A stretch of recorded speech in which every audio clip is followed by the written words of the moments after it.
রাজধানীর সড়কে নারীদের নিরাপদ ও স্বাচ্ছন্দ্যময় যাতায়াত নিশ্চিত করতে থেকে চালু হচ্ছে বিআরটিসির বিশেষ পিং বাস সার্ভিস।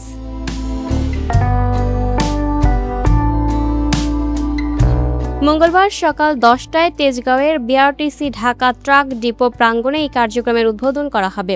বিশেষ এই বাস সার্ভিসে চালক ও কন্ডাক্টর হিসেবে দায়িত্ব পালন করবেন নারীরা। বিআরটিসি জানিয়েছে, রাজধানীর নতুন বাজার, মতিঝিল, মিরপুর মতিঝিল, মোহাম্মদপুর মতিঝিল, ডেমরা মতিঝিল ও আবদুল্লাপুর জিপিও সহ গুরুত্বপূর্ণ বিভিন্ন রুটে চলবে পিং বাস। এছাড়া গাজীপুর বিমানবন্দরের রুটেও থাকবে বিশেষ বাস। রাজধানীর পাশাপাশি বগুড়া ও চট্টগ্রামে নির্দিষ্ট রুটেই সেবা চালু করা হবে। বিআরটিসির আশা, এই উদ্যোগে গণপরিবহনে নারীদের নিরাপত্তা ও স্বাচ্ছন্দ্য বাড়ার পাশাপাশি পরিবহন খাতে নারীদের কর্মসংস্থান ও অংশগ্রহণের সুযোগও বৃদ্ধি পাবে।